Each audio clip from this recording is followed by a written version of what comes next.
ਉਹ ਕਹਿੰਦੇ ਕਿੱਥੇ ਹੈ ਤੇਰਾ ਰੱਬ ਦਿਸਦਾ ਹੀ ਨਹੀਂ। ਮੈਂ ਕਿਹਾ ਅੱਖਾਂ ਬੰਦ ਕਰ ਧਿਆਨ ਧਰ ਮਹਿਸੂਸ ਕਰ। ਗੁਰੂ ਨਾਨਕ ਤਾਂ ਅੰਗ ਸੰਗ ਹੈ ਤੂੰ ਹੀ ਬਸ ਗੈਰ ਹਾਜ਼ਰ ਹੈ। गुरु नानक गुरु नानक गुरु नानक। दिल्ली का सियासी दंगल अब और भी मजेदार होता जा रहा है। एक दूसरे को पटकनी देने के मामले में कोई पीछे नहीं है।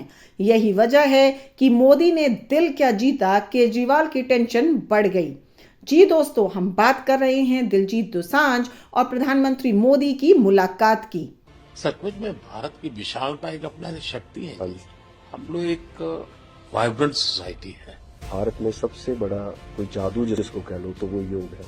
और जिसने योगा को अनुभव किया है वो उसकी ताकत जानता है। हाँ जी, मैंने आपका इंटरव्यू देखा था सर अभी हाल ही में। हमारे लिए आप प्रधानमंत्री एक बहुत बड़ा पद है, तो हम शायद एक जो उसके पीछे एक माँ और बेटा और इंसान है वो कई बार वो भूल जाता है, क्योंकि एक औहदा बहुत बड़ा है। जब आप अपने माँ को लेके और गंगा मैया को लेके वो दिल भरा वो टच होता था। एक्चुअली ये दिल से बात निकली है तभी दिल तक गई। ਉਹ ਕਹਿੰਦੇ ਕਿੱਥੇ ਹੈ ਤੇਰਾ ਰੱਬ ਦਿਸਦਾ ਹੀ ਨਹੀਂ। ਮੈਂ ਕਿਹਾ ਅੱਖਾਂ ਬੰਦ ਕਰ ਧਿਆਨ ਧਰ ਮਹਿਸੂਸ ਕਰ। ਗੁਰੂ ਨਾਨਕ ਤਾਂ ਅੰਗ ਸੰਗ ਹੈ ਤੂੰ ਹੀ ਬਸ ਗੈਰ ਹਾਜ਼ਰ ਹੈ। ਗੁਰੂ ਨਾਨਕ ਗੁਰੂ नानक गुरु नानक।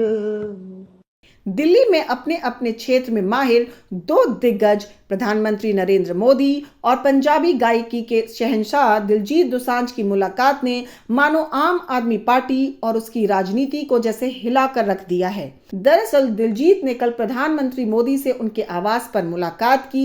इस दौरान दिलजीत दोसांझ ने जिस तरह गुरु नानक देव जी के लिए सुर गाए और प्रधानमंत्री मोदी ने टेबल पर थाप से जो संगीत देने की कोशिश की, उस जुगलबंदी ने अच्छों के कान खड़े कर दिए और कई तो जल भुन भी गए होंगे, क्योंकि इस मुलाकात के दौरान दिलजीत और प्रधानमंत्री मोदी की जो बॉन्डिंग दिखी उससे पंजाब के किसानों में क्या संदेश गया होगा वो तो वक्त बताएगा।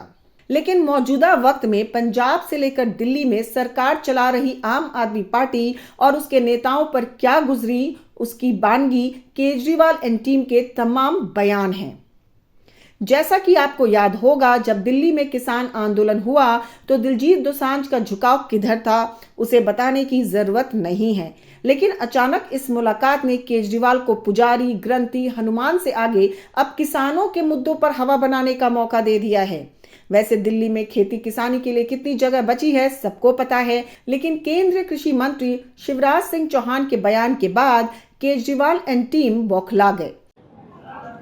हमारी मैकेनाइजेशन की योजना है, सूक्ष्म सिंचाई योजना है, प्रधानमंत्री सूक्ष्म सिंचाई योजना, पर ड्राफ्ट मोर ड्राफ्ट, एक नहीं कई योजनाएं। पत्र में मैंने विस्तार से उल्लेख किया है। केंद्र सरकार अपनी तरफ से पैसा देने को तैयार है, लेकिन दिल्ली की सरकार उन योजनाओं का लाभ ले ही नहीं रही। लाभ दिल्ली की सरकार नहीं, किसानों को लेना है, लेकिन केंद्र अपने आप पैसा नहीं भेजता।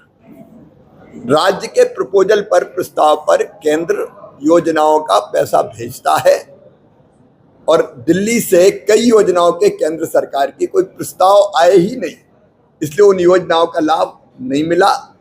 और इसलिए मैंने कहा कि भाई राजनीतिक प्रतिस्पर्धा किसान के कल्याण में बाधा नहीं बननी चाहिए। केंद्र और राज्य दोनों को मिलके किसान के कल्याण की योजनाओं को नीचे लागू करना चाहिए। अब इसमें कई योजना ऐसी कि 60% पैसा केंद्र देता है, 40% राज्य को मिलाना पड़ता है। हम करते हैं केंद्र के प्रपोजल के आधार पर, उन्होंने वो प्रस्ताव भेजे नहीं, इसलिए मैंने। दरअसल हुआ ये कि शिवराज सिंह चौहान ने दिल्ली के मुख्यमंत्री आतिशी को एक चिट्ठी लिखकर कहा कि आम आदमी पार्टी की सरकार किसानों के प्रति बेहद उदासीन है और 10 सालों से दिल्ली में आम आदमी पार्टी की सरकार है। लेकिन पूर्व सीएम केजरीवाल ने हमेशा किसानों के साथ केवल धोखा किया है। अब शिवराज सिंह चौहान का इतना कहना था कि आतिशी आग बबूला हो गई। आतिशी ने कहा कि बीजेपी का किसानों के बारे में बात करना वैसे ही है जैसे दाऊद अहिंसा पर प्रवचन दे रहा हो। आगे आतिशी ने कहा कि पंजाब में किसान आमरण अनशन पर बैठे हैं, मोदी जी से कहिए उनसे बात करें और किसानों पर राजनीति करना बंद करो। मुख्यमंत्री आतिशी के बयान के बाद फिलहाल सुपर सीएम की भूमिका निभा रहे केजरीवाल ने बीजेपी पर निशाना साधते हुए कहा कि 3 काले कानून केंद्र सरकार पिछले दरवाजे से दोबारा लागू करने की तैयारी कर रही है। यानी केजरीवाल को उनके सूत्र से एक और ब्रेकिंग न्यूज जिसका कोई सबूत नहीं है, लेकिन क्योंकि केजरीवाल आज राजनीति में उस कोर्ट की तरह जिसके वकील, दलील और जज एक ही व्यक्ति है और वो है केजरीवाल, यानी हिंदुत्व के बाद अब किसानों का मुद्दा।